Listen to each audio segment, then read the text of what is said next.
merealisasikan manaqib Pangeran Walasamakarsi.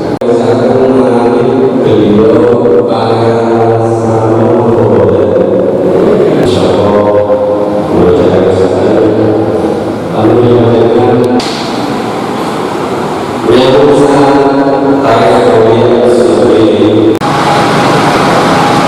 di Giri Gajah itulah Raden Hamzah ditempa oleh Kanjeng Susuhunan Giri, ditempa zahirnya, ditempa batinnya, seperti lazimnya para salik Koreko Syakoria. Beliau harus melaksanakan uzlah untuk memantapkan keilmuan Korekohnya. Di mana tempatnya? Di Giri Gajah.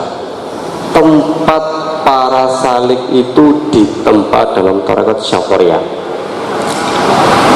Jika panjenengan ke Giri Gajah, panjenengan bisa berjalan ke utara, berada di sebelah barat area makam dari Kanjeng Sunan Giri. Disitulah terdapat goa-goa. Terdapat 7 goa. Disitulah tempat para salik ditempa untuk bertakorup, beruzlah, untuk memantapkan tarekatnya. Jika semua santri belum lulus tarekat, maka tidak boleh mengikuti ekspedisi Giri Kedaton. Karena itulah ketika Raden Hamzah sudah lulus dari tarekatnya, kemudian pada usia 21 tahun beliau mengikuti ekspedisi Giri Kedaton. Ekspedisi Giri Kedaton ini dimulai pada tahun 1490 Masehi.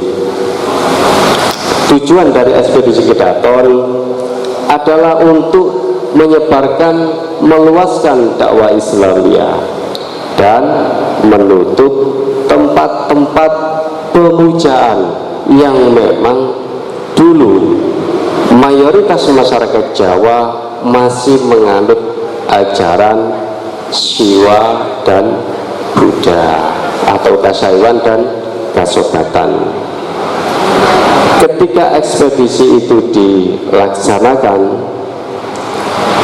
tempat pertama yang ditutup dan masyarakatnya diislamkan adalah tempat yang dari wasiat Kanjeng Susunan Ampel. Karena di Ampel Bento sendiri dulu juga ada setra pamujanya yang bernama Setra New Denta. Setra tersebut ditutup sendiri oleh Kanjeng Susunan Ampel.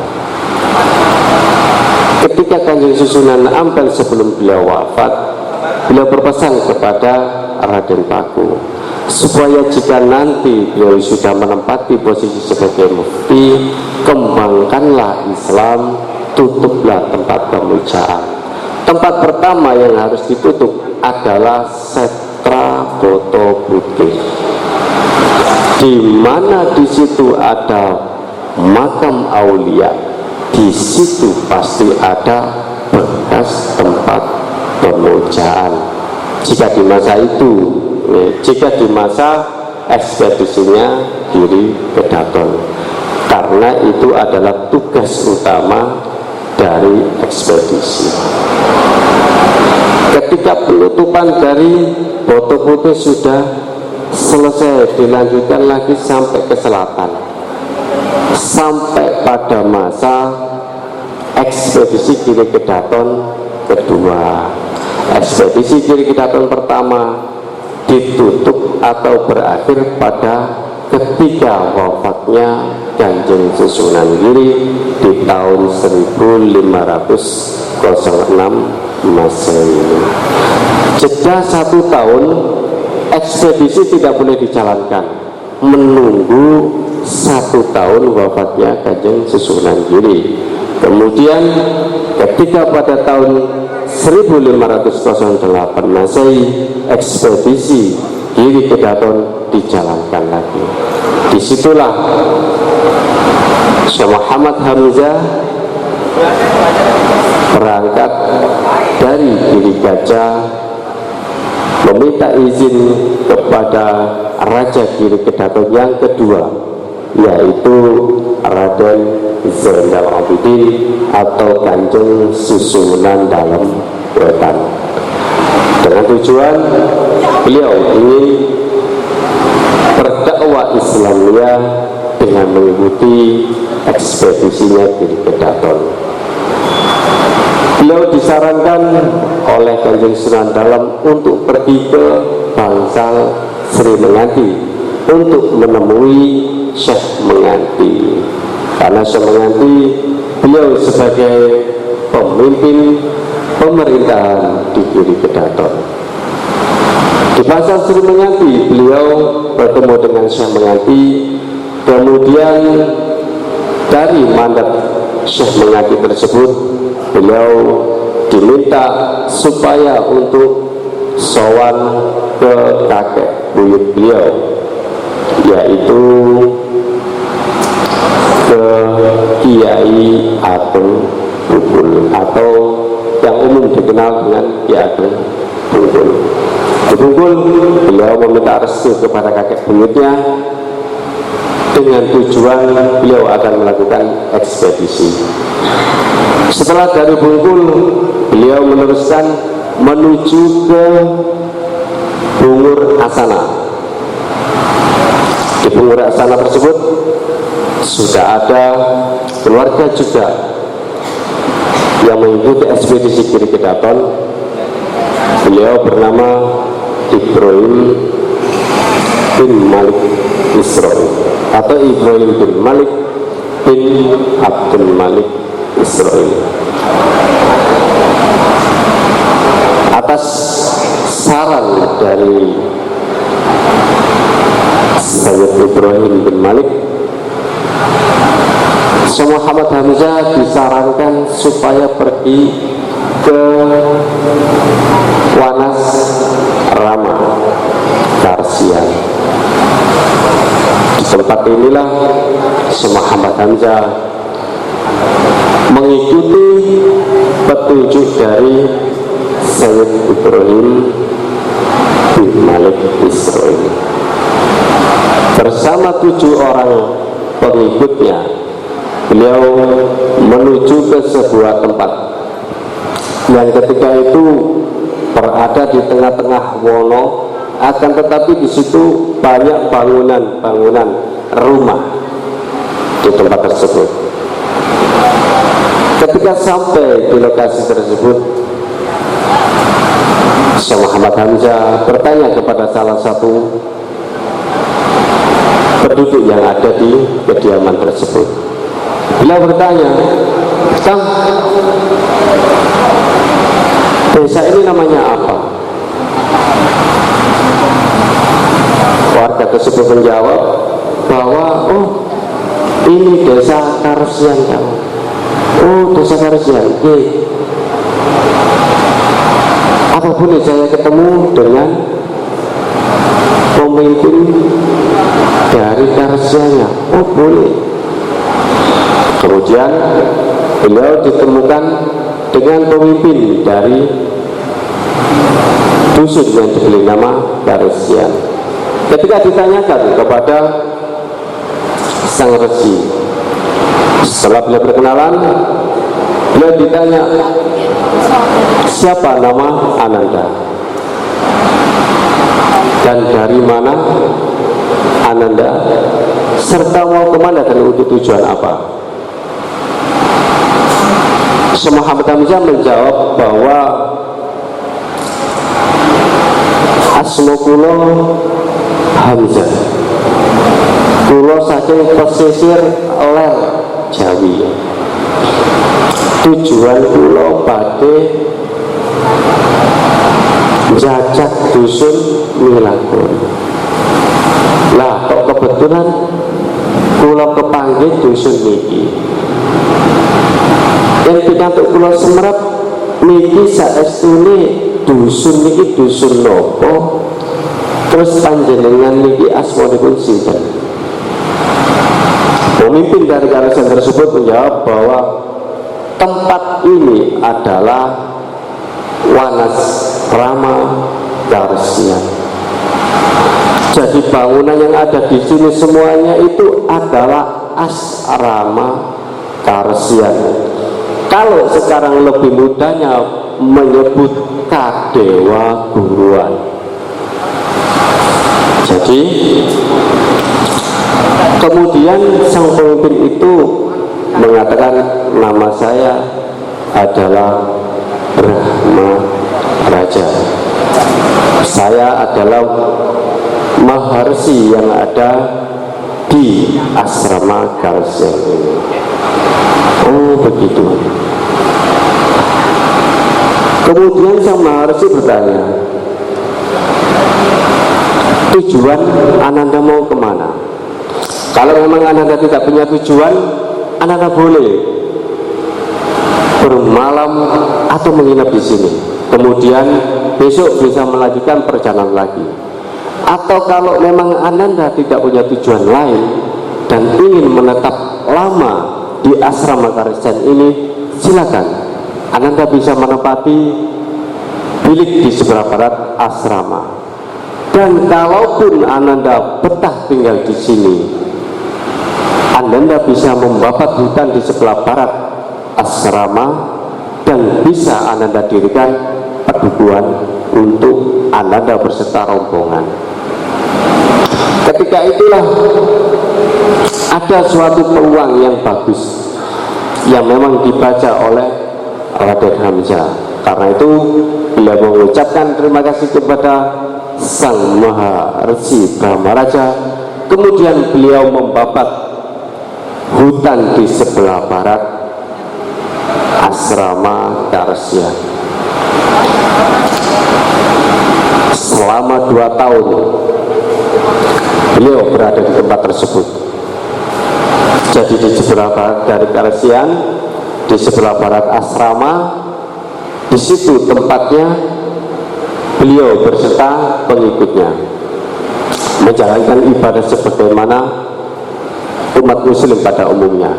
Sedangkan di bagian timur, di situ adalah tempatnya Sang Maharsi beserta 350 para sisyanya. Jadi setiap hari juga terlihat ada kegiatan ibadah yang umat Islamnya di bawah Raden Hamzah berada di barat dan yang di Karesiannya berada di timur. Suatu ketika Sang Brahma Raja mengundang Raden Hamzah untuk berbincang-bincang. Dalam perbincangan itu Sang Maharsi Brahma Raja bertanya, Ananda, saya ingin bertanya, Pangeran sampeyan iki sapa? Pangeran sampeyan iki manggon ndi? Pangeran sampeyan iki wujude kaya apa? Rupane kaya apa? Terus apa penggawean pangeran sampeyan? Nek umpami jenengan ditanggepi ngoten, pripun jawabane? Pangeran sampeyan sapa? Pangeran sampeyan manggon ndi? Pangeran sampeyan wujude kaya apa? Pangeran sampeyan penggaweane apa? Ayo jadi kita tanggepi jenengan. Pangeran panjenengan manggon teng pundi? Pangeran panjenengan wujude kaya apa? Loh, itu pertanyaan dari seorang resi.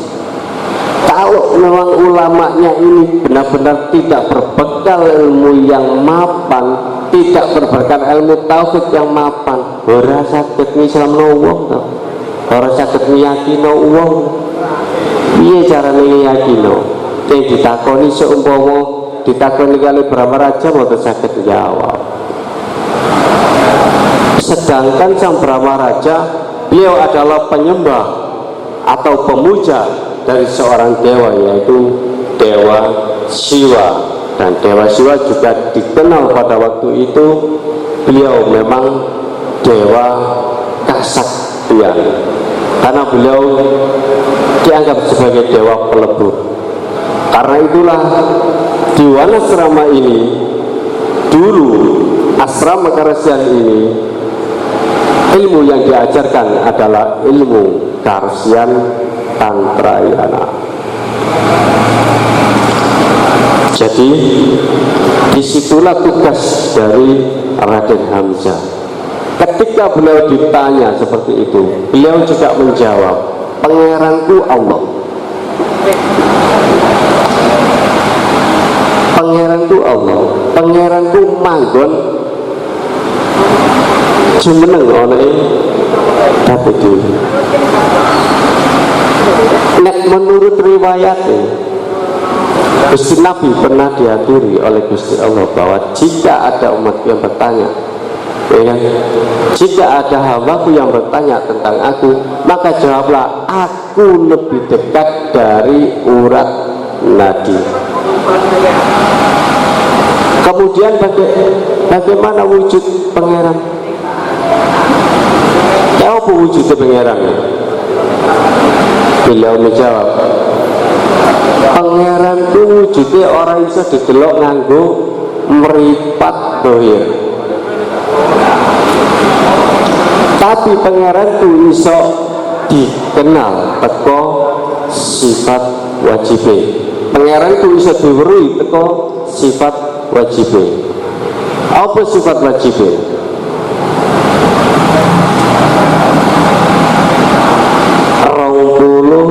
Sifat wajib sakmuhane. Mula pangeranku ora bisa didelok nganggo meripat dohire. Niki kula nyeritakaken kejadian waktu niku nggih. Jadi mboten dibeto tenggene jaman saniki. Nek jaman saniki pun kata pesantren, pun kata pondok, pun jenengan pun 11 janten. Tapi ketika di masa itu ajaran agama Islam itu juga masih sangat minim. Jangankan mengenal Al-Quran, ngaji alif ba ta itu aja sangat minim. Nah, mulanya ketika beliau datang di sini, dan di sini ternyata ada asrama Karesian, di situ tempat beliau untuk melakukan ekspedisinya. Karena itulah beliau menjawab bahwasanya pangeranku tidak bisa dilihat dengan mata zahir, tapi pangeranku bisa diketahui melalui sifat wajib dan mukhalif. Umumnya saniki dikenal dengan muqtaqad seket. Itu sebenarnya ajaran tauhid dari Kanjeng Sunan Giri. Jadi tauhid muqtaqad seket itu manuskripnya sekarang masih ada, catatan dari pondok masih ada sampai sekarang. Itulah bekal yang dibawa oleh Raden Muhammad Hamzah. Ketika beliau di sini ditanya oleh Sang Brahma Raja, beliau menjawab bahwa Allah itu wujud, Allah itu qidam, Allah itu bako.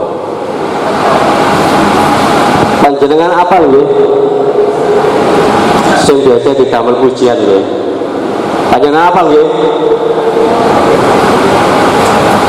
Saged cara-cara kali kula. Saged cara-cara kali kula. Monggo. Allah wujud ditambah monggo. Mukhalafatu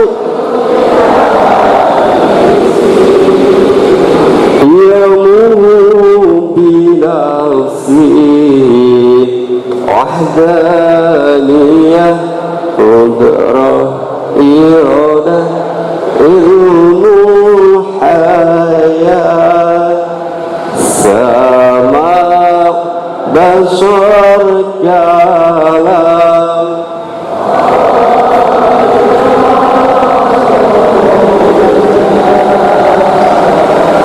aliman hayat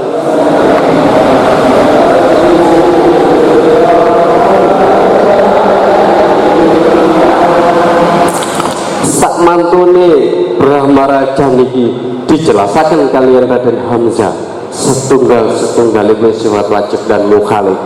Gemeter awake Brahmaraja niki karena beliau merasa tuh kok kabeh kok ono lho kene, sedangkan selama iki sing tak lakoni iki koyo kabeh iku teko dewaku. Gemeter saking gemetere dhewe kerungu penjelasane Raden Hamzah dengan muktakot 50 iku nek sakniki omonge. Saking gemetere beliau sampai beliau akhirnya deprok matur tanggone Raden Hamzah, nek ngono kabeh selama iki pangeran kubun sing tak sembah kuwi ternyata ana kekuatan di balik kekuatane dewaku sing tak sembah iki, ternyata kekuatanan iku kekuatan teko pangeran sampean. Seketika itulah beliau akhirnya madiksa, Cemara madiksa itu. Beliau akhirnya madiksa kepada Raden Hamzah. Kalau sekarang madiksa itu bisa dikatakan menjadi mu'alaf.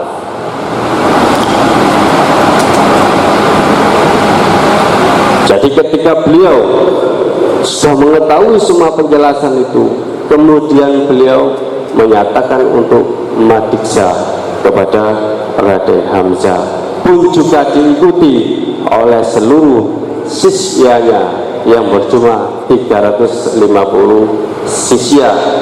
Jadi kalau sekarang mungkin kok tak koseket wis biasa nih kangge jenengan, tapi zaman biyen itu luar biasa. Bahkan itu mungkin baru dirungokno, baru kerungu sang Brahmaraja iki enten penjelasan kados ngoten niku. Ya mulane perjalanan singin dengan sakniki itu beda. Perjalanan singin itu hanya dengan kekuatan tauhid itu pun bisa menundukkan sang Maharsi yang menjadi pemimpinnya para sisya dalam ajaran Tantrayana.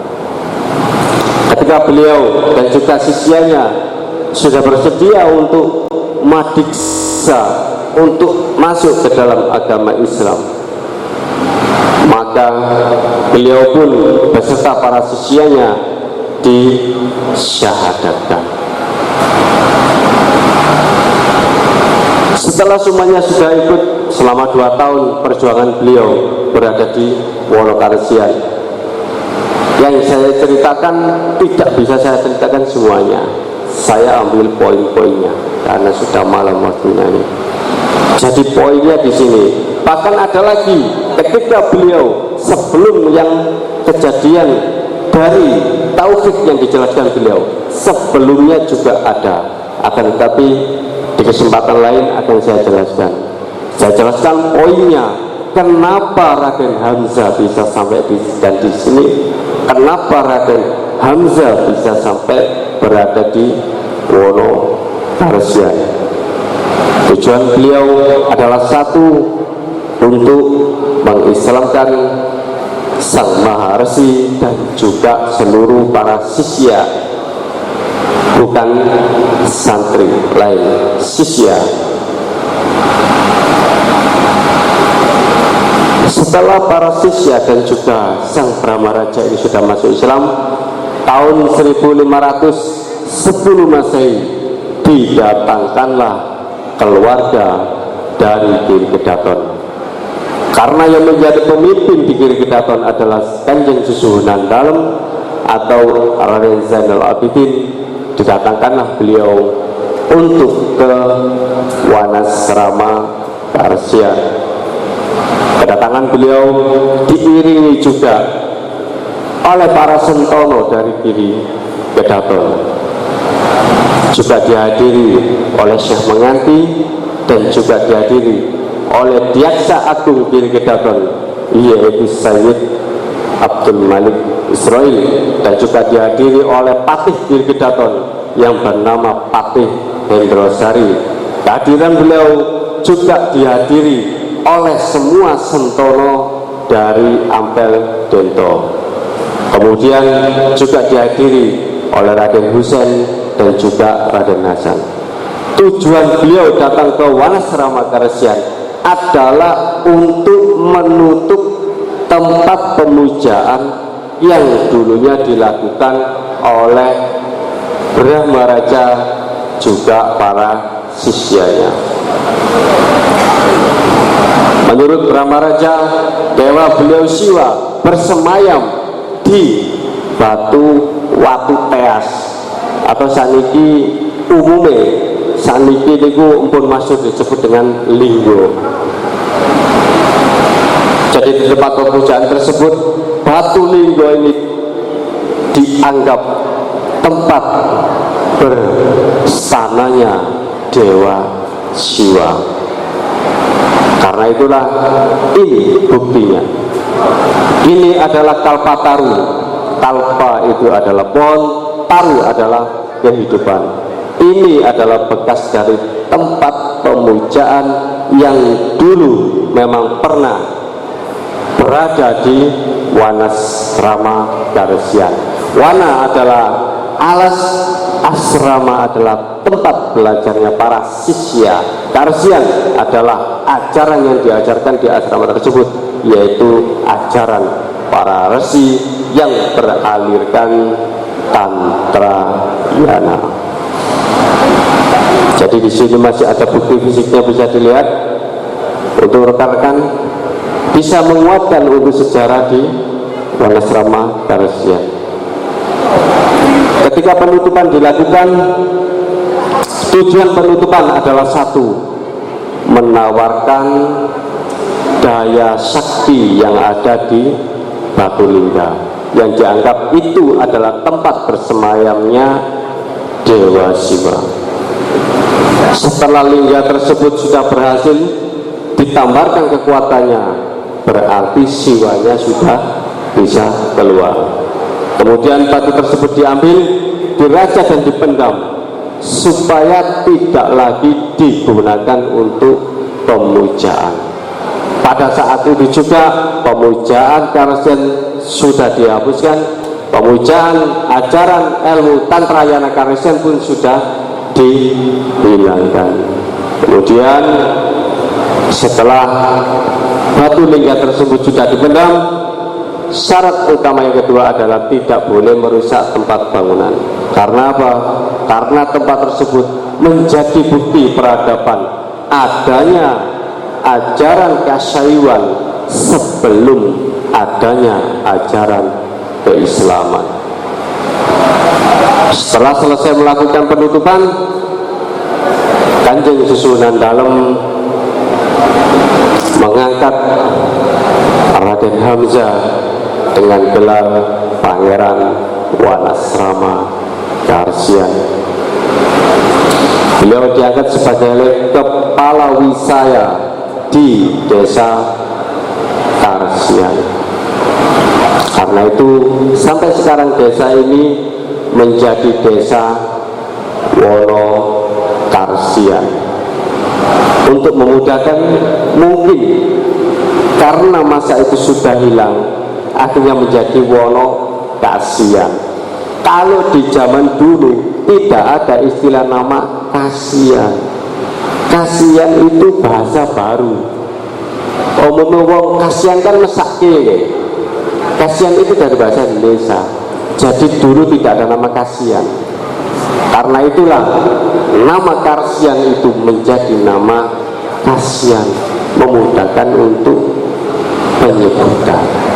Disitulah awal mula keberadaan Islam pertama kali berada di desa Wanasrama Karesian, berawal dari perjuangan Raden Muhammad Hamzah ketika melakukan ekspedisi untuk penyebaran Islam dan juga untuk menutup tempat-tempat pemujaan. Pangeran Wanasrama dijadikan sebagai kepala wisaya di Wanasrama Karesian, dan Sang Brahma Raja, Sang Maharsi Brahma Raja, karena beliau sudah diksa masuk Islam oleh Kanjeng Sunan Dalem Wetan, nama beliau diganti dengan nama Ibrahim Nur Islam. Apa maknanya? Kenapa beliau seorang resi kok diberi nama Ibrahim, ada Nur Islamnya? Hal itu diambil dari beliaulah yang menjadi jalan Islam bisa masuk di desa atau di tempat asrama Karesian. Karena itulah Kanjeng Sunan Dalem untuk mengabadikan sejarah ini, Sang Maharsi diberi nama Ibrahim Nur Islam. Di kemudian hari Ibrahim Nur Islam diangkat sebagai Wadono atau Wedana. Beliau diangkat sebagai seorang Wedana di Karesian Wetan. Kemudian Ibrahim Nur Islam mempunyai seorang anak putri yang bernama Nini Gendis. Karena beliau juga sudah madiksa bersama ayahnya, digantilah nama beliau dengan nama Nyai Ageng Fitria. Dari pernikahan beliau akhirnya mempunyai beberapa putra. Yang pertama adalah Pangeran Ardi Gansir, yang kedua Pangeran Jabon, dan yang ketiga adalah Pangeran Wanasrama kedua. Syekh Muhammad Hamzah mempunyai beberapa saudara. Beliau juga ekspedisi bersama, berada di wilayah, kalau sekarang wilayah Sidoarjo ya, berada di wilayah Sidoarjo. Kakak beliau atau saudara beliau yang pertama bernama Gusti Pangeran Waru. Yang kedua adalah Raden Muhammad Hamzah sendiri. Yang ketiga adalah Gusti Pangeran Sukodono. Dan yang keempat adalah Gusti Pangeran Sumur Jejer. Itulah saudara beliau yang bersama-sama ikut ekspedisi Giri Kedaton untuk menyebarkan agama Islam dan menutup tempat-tempat pemujaan. Karena itulah sejarah awal mula Islam berada di sini berkat dari perjuangan Syekh Muhammad Hamzah, dan juga sudah selayaknya sebagai anak cucu yang berada di desa Wanasrama sudah sepatutnya memberikan suatu penghormatan kepada beliau sebagai tanda baktinya atau sebagai tanda rasa terima kasihnya anak cucu yang berada di Wanasrama ini atas jasa beliau. Tanpa beliau, ketika beliau berdakwah di sini, tidak akan ada Islam masuk di Wanasrama ini. Boleh dibuktikan secara dimanapun di sini, karena batu nisan yang tadi sudah dijelaskan. Batu nisan ini adalah batu nisan di era tahun 1580 Masehi. Batu nisan ini berada di era 1500-an, dan di atas itu boleh dibuktikan, silakan. Barangkali di sini ada nanti batu nisan yang lebih tua, boleh. Pertama kali peradaban Islam masuk itu dibawa dari jalur Giri Kedaton, karena bukti fisiknya juga sudah ada, dan beliau bernama Raden Muhammad Hamzah. Mungkin cepat saking kula karena penami kemudian kula namun sakit paling untuk riwayat atau manakib singkat beliau. kemerdekaan beliau di Wonosobo berada di tahun 1510 Masehi. Beliau wafat pada tahun 1580 Masehi di usia 93 tahun. Beliau wafat di hari Kamis Jumadil Akhir pada tanggal 15 Komariah. Mungkin mawon yang kula sampaikan saged nyambung sanad panjenengan sedaya datang keluarga Gili Gedaton melalui wasilah beliau min aulia pertama yang ada di desa Wanas Rama ini, beliau Syekh Muhammad Hamzah.